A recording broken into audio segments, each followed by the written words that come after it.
యేసుక్రీస్తు వారు వధించబడ్డారు పిల్లరా, యేసుక్రీస్తు వారు చనిపోయారు, యేసుక్రీస్తు వారు సమాధి చేయబడ్డారు అని దేవుని వాక్యం సెలవిస్తూ ఉంది.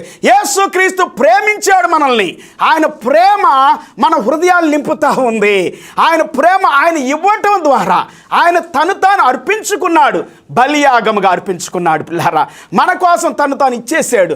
బైబిల్ గ్రంథంలో ఇంకా మనం చదువుకున్నట్లయితే అనేకమైనటువంటి వాక్య భాగాలు పరిశుద్ధాత్మ దేవుడు మనతో మాట్లాడుతూ ఉన్నాడు. ఈ దినము కూడా జీవం కలిగినటువంటి దేవుని సన్నిధి మన హృదయాలను దర్శిస్తూ ఉంది పిల్లారా.